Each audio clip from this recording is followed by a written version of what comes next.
बगीचे में बेंच के ऊपर बैठकर शारदा मूंगफली खा रही थी। बहू अनामिका पौधों पर पानी डाल रही थी। ठीक उसी वक्त बेटा रमेश और पिताजी प्रसाद काम करके घर लौट आते हैं। उन दोनों को देखकर मनी मन अनामिका सोचती है, आज भी मेरे ससुर जी और पति को मजदूरी का कोई काम नहीं मिला, ऐसे कैसे घर चलेगा। इस तरह सोचकर वो पौधों पर पानी डालने लगती है। प्रसाद आके शारदा के पास में बैठते हैं और रमेश अनामिका के पास आता है। अनामिका, मैं पौधों पर पानी डाल दूंगा, तुम अंदर जाके सारा काम करो, जाओ। आज भी आपको मजदूरी का काम नहीं मिला? अगर काम मिला होता तो हम घर क्यों लौट आते, काम नहीं मिला इसीलिए ना। देखा जाए तो इस हफ्ते आप लोग बस 2 दिन ही काम पे गए हैं, बाकी 4 दिन आप लोग घर पे रही है, ऐसे कैसे हमारा घर चलेगा। इतने दिनों से बस तुम एक ही दफे हम लोगों को खाना खिलाई हो, आज से मैं एक दफे भी खाना नहीं खाऊंगा। जाओ, बगीचे में जो भिंडियाँ हुई है उन्हें बाजार में ले जाकर बेच आओ। उसकी ऐसी बातें कहने पर अनामिका बिना कुछ कहे बगीचे में जो भिंडी के पेड़ उन्होंने लगाया था उन सबसे भिंडियाँ काट के वो टोकरी में लेकर उसके पास आती है। बहुत दिन पहले हमने भिंडी के बीज लगाए थे, उन्हीं बीज से भिंडी का पेड़ बन के भिंडी हो रहे हैं, जिससे हमारा परिवार चल पा रहा है। बच्चे भूख से नहीं सो रहे हैं, नहीं तो पता नहीं आज हम सड़क पे आ गए होते। हे ईश्वर, हम पे थोड़ी दया कीजिए। इस तरह से सोचते हुए वो भिंडियों को काट कर एक टोकरी में भर के शारदा के पास ले आती है और उसे बैलेंस करके देखती है। माँ जी, हमारे पास 5-6 केजी भिंडियाँ हैं, मैं इन्हें ले जाकर बाजार में बेच आती हूँ, बच्चे स्कूल से लौट आएंगे, जरा देख लीजिएगा। ठीक है बहू, किसी का चेहरा मत देखना और भाव कम मत कर देना, वैसे ही हम परेशानी में हैं, ठीक है ना। अच्छा ठीक है माँ। ऐसा कहकर अनामिका भिंडियों के टोकरी उठाकर बाजार के लिए निकल जाती है। शारदा और प्रसाद बगीचे में बैठकर बादाम खाने लगते हैं। रमेश पौधों पर पानी डालने लगता है और अनामिका टोकरी लेकर जाने लगती है। भिंडी ले लो, भिंडी, ताजी ताजी भिंडी, केजी 40 रुपए, आधा केजी 20 रुपए, पाव केजी 10 रुपए। आइए आइए, ताजे ताजे भिंडी ले जाइए, आइए बाबू, आइए मैडम, आइए। इस तरह कहते हुए अनामिका आगे बढ़ती है। तभी वहाँ पे सुरेखा उसे देखती है। अरे अनामिका, इधर आना, मुझे 2 किलो भिंडी दे दो। हाँ, इस तरह बुलाने पे अनामिका खुशी खुशी सुरेखा के पास जाती है। अनामिका से बातचीत होती है, फिर अनामिका 2 केजी भिंडी उसे दे देती है। फिर वो भिंडी लेकर अनामिका को पैसे देती है। पैसे लेकर अनामिका वहाँ से चली जाती है। इसी तरह रास्ते में जिन्हें भी भिंडी की जरूरत थी वो अनामिका से भिंडी खरीदते हैं।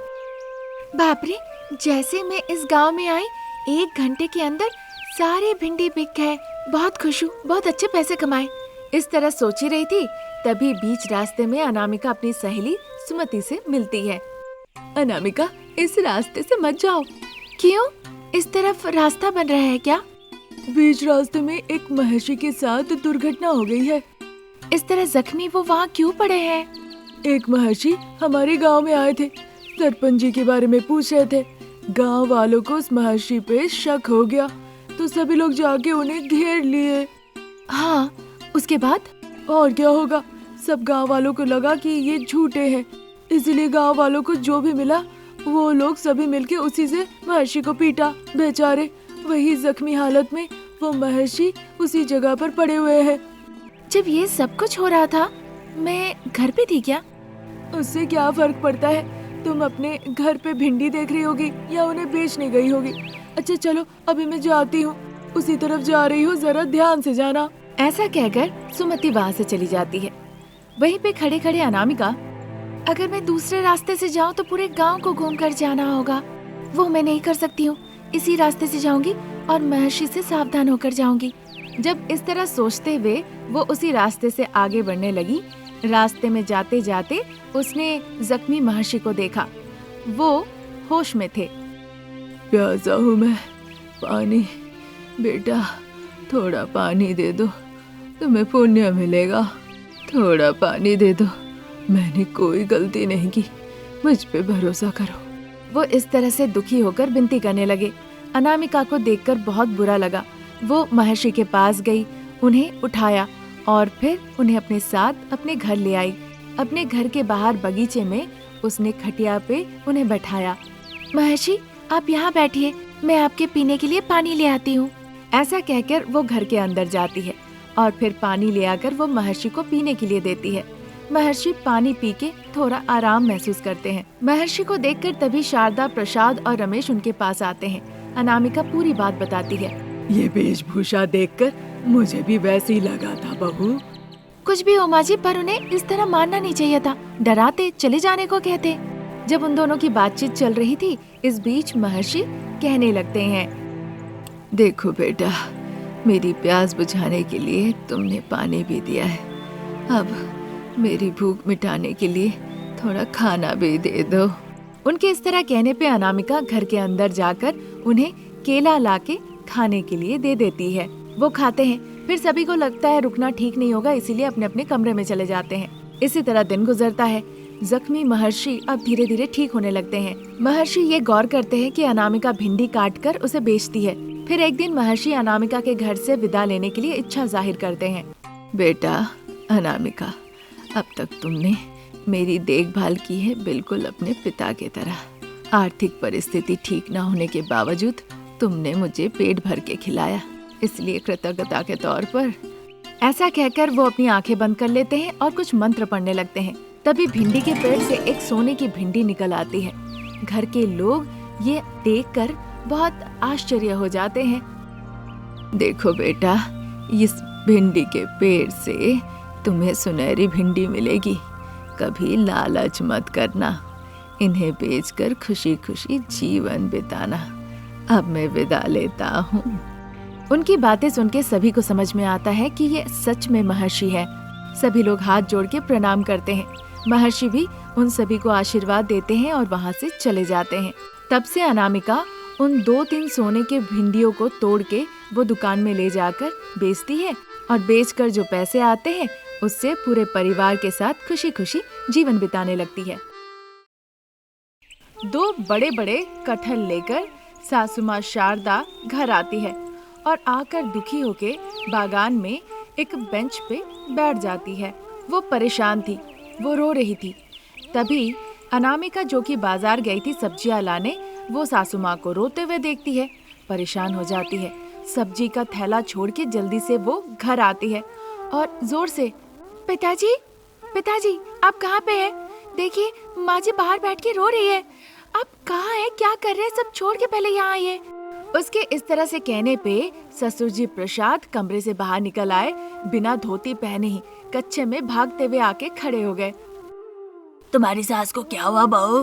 पता नहीं पिताजी, जब से मैं बाजार से आई हूँ देख रही हूँ सासू माँ यहाँ बैठ के रो रही है, इसीलिए मैंने आपको यहाँ पर बुलाया। ठीक है बहू, चलो तुम्हारी सास के पास जाते हैं, मैं पूछता हूँ कि क्या हुआ है। इस तरह कहकर दोनों बगीचे में आते हैं, जहाँ पर सासू माँ शारदा बैठकर रो रही थी। फिर अनामिका पूछती है, क्या हुआ माँ जी, आप यहाँ पे क्यों बैठ के रो रही है? पेट में दर्द, कमर में दर्द, कान में दर्द, गले में दर्द हो रहा है क्या आपको? बताओ शारदा, हाथ का पीड़ा, पीठ का पीड़ा, घुटनों का पीड़ा, या फिर तुम्हें प्रसव पीड़ा हो रहा है? बताओ। सुनकर शारदा गुस्से से प्रसाद को देखने लगती है। जो मुंह में आता है वही कह देते हैं ना। बहू सामने खड़ी है, उसका भी शर्म नहीं। इस उम्र में प्रसव पीड़ा होता है क्या? ये सुनकर प्रसाद कुछ नहीं कहते हैं, अपने मुंह पे उंगली लगा लेते हैं। फिर किस दर्द से आप जूझ रही है बताइए ना माँ। आपके बेटे के पास हेल्थ इंश्योरेंस है ना? हर तरह की जांच मुफ्त में हो जाएगी। ऑपरेशन कराना हो तो वो भी हो जाएंगे। आपको ऑपरेशन के लिए पैसे भी नहीं लगेंगे।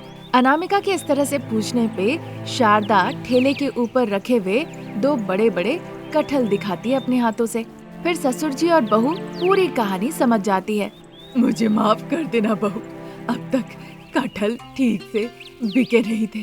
तुमने कहा था, फिर भी मैंने माना नहीं, तुम्हें डांटा, ऐसा तक कि हाथ भी उठाया। अरे माँ जी, मैं वो बात तो बिल्कुल भूल ही चुकी हूँ।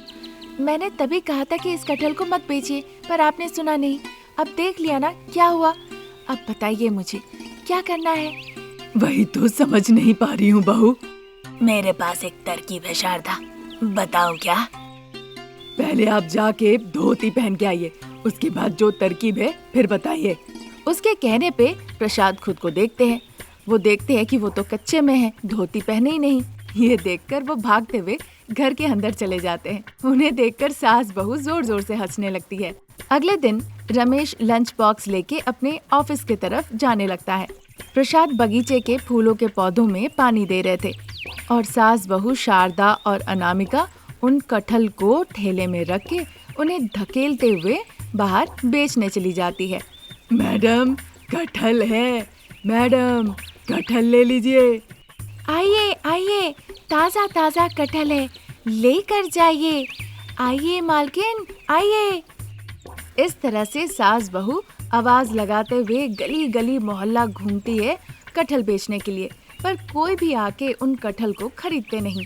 घूमते घूमते सास बहू भी काफी थक जाती है, फिर भी हिम्मत जुटाकर ठेले को ठेलते हुए आगे बढ़ती है।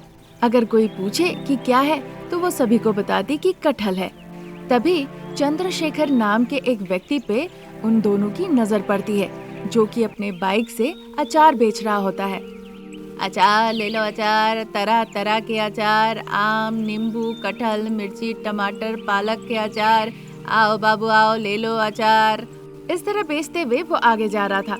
तभी एक महिला सरला नाम की अपने घर से बाहर निकल आती है, हाथ में एक बर्तन लेके, और चंद्रशेखर के पास जाती है। सास बहू ये सब कुछ देख रही थी। कौन सा अचार दूं मालकिन? कटहल का अचार 1.5 किलो दे दो मुझे। जैसे ही सास बहू ने कटहल के अचार का नाम सुना, वो एक दूसरे का मुंह देखने लगी। क्या कटहल का अचार? मैं तो नहीं बेचता हूँ। नहीं भैया, आपने अभी कहा मिर्च का अचार, कटहल का अचार, इसीलिए तो निकल आई। जब सरला चंद्रशेखर से इस तरह से बातचीत कर ही रही थी, तभी 3 और महिला, कविता, रजता और पूर्णिमा वहाँ पे आती है और कटहल के अचार के बारे में पूछने लगती है। लगता है गलती से निकल गया था, माफ कर दीजिए। अभी तो मेरे पास कटहल का अचार है नहीं, दूसरे अचार है। मुझे तो कटहल के अचार ही चाहिए, दे सकते हैं कि नहीं? बस इतना बता दीजिए। अरे माँ, कटहल के अचार कहीं नहीं मिलते बाहर, किसी के पास नहीं मिलेगा, तो मैं कैसे कह दूं कि मैं ला के दे दूंगा। जब वो इस तरह से सारी महिलाओं को कटहल का अचार नहीं है ये समझाने में लगा हुआ था, ये सब कुछ सास बहू शारदा और अनामिका खड़ी खड़ी देख रही थी। तभी वो सोचने लगी कि अगर वो कटहल का अचार बना के बेची तो कैसा रहेगा। ये सोचकर वो खुश हो जाती है। सासू माँ, मुझे पता है बहू, हम अगर कटहल का अचार बना के बेचे तो कैसा रहेगा, यही ना? हाँ माँ जी। पर बहू, कटहल का अचार कैसे बनता है ये कैसे पता चलेगा? YouTube है ना माँ जी, हम देख के बना लेंगे। अगर ऐसी बात है बहू, तो चलो अब घर चलते हैं। यहाँ रुक के भी हमें क्या फायदा होगा, हम घर जाके कटहल का अचार बनाते हैं। सास बहू फिर वहाँ से अपने घर चली जाती है। जैसे ही उनके पति कंपनी से लौट आते हैं, उनका फोन ले लेती है और YouTube में कटहल का अचार बनाना सीखने लगती है। फिर अगले दिन ही सास बहू मिलके कटहल के अचार बनाने के लिए सारे सामान का इंतजाम कर लेती है और बहुत ही परिश्रम करके वो कटहल का अचार बना लेती हैं। कुछ दिनों के बाद सास बहू ने जो कटहल का अचार बनाया था उसे देखकर, माँ जी, कटहल का अचार बनके तैयार है, अब हम इसे बेचेंगे, पर इसका भाव कितना रखेंगे? 400 रुपए केजी, 200 रुपए में हाफ केजी और 100 रुपए में 1 पाव हम बेचेंगे। ठीक है माँ जी। फिर सास बहू मिलके कटहल के अचार को ठेले में रखती है और उन्हें लेकर बेचने चली जाती है। कटहल का अचार ले लो, अचार 1 पाव 100 रुपए, आधा केजी सिर्फ 200 रुपए। कटहल का अचार ले लो, कटहल का अचार। अनामिका जब इस तरह से चिल्ला चिल्ला के कह रही थी, कविता, रजिता, सरला, सभी लोग जो जो अपने घर पे थे वो पैसे और बर्तन लेके सास बहू के पास आ गई कटहल का अचार उनसे खरीदने के लिए। वो एक एक करके पैसे लाके शारदा को दे देती है और अनामिका तौल तौल के अचार उनके बर्तन में दे देती है। कटहल का अचार अपने अपने बर्तन में देख के सरला, कविता, रजिता सब खुश होकर अपने अपने घर लौट जाती है। इसी तरह दिन गुजरने लगे। सास बहू कटहल का अचार बेच के तब से सुखी सुखी जीवन गुजारने लगी।